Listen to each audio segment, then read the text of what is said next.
Seorang ibu rumah tangga di kota Lubuk Linggau tewas di lokasi kejadian akibat mobil yang dikendarai menabrak median jalan. Korban tewas dengan luka parah di bagian kepala akibat tertimpa mobil yang dikendarinya sendiri. Warga Kelurahan Tanah Priuk, Kota Lubuk Linggau digegerkan dengan kejadian laka tunggal yang menewaskan ibu rumah tangga bernama Nandaria, 29 tahun, Minggu 16 Februari 2025. Dari video amatir nampak warga berusaha bahu-membahu mengevakuasi mobil yang terbalik dan menimpa pengemudi mobil dengan cara beramai-ramai warga mendorong mobil yang terguling untuk menyelamatkan korban. Namun karena luka serius di bagian kepala, korban tewas di lokasi kejadian. Kejadian laka lantas tersebut bermula saat mobil melaju ke arah Jalan Sultan Mahmud Nadarudin II, kemudian berbalik arah menuju ke arah Terminal Simpang Priuk.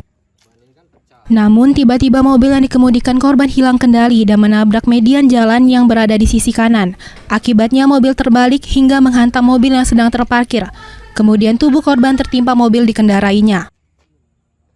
Tepat di putaran di arah Simpang Priuk dekat terminal itu, baru berputar berapa meter tiba-tiba mobil oleng lalu menabrak pembatas taman jalan yang berada di tengah. Kemudian mobil berguling-guling ke kiri dengan kondisi pintu bagian kiri, pintu bagian kanan menghadap ke atas, ban dua menghadap ke atas.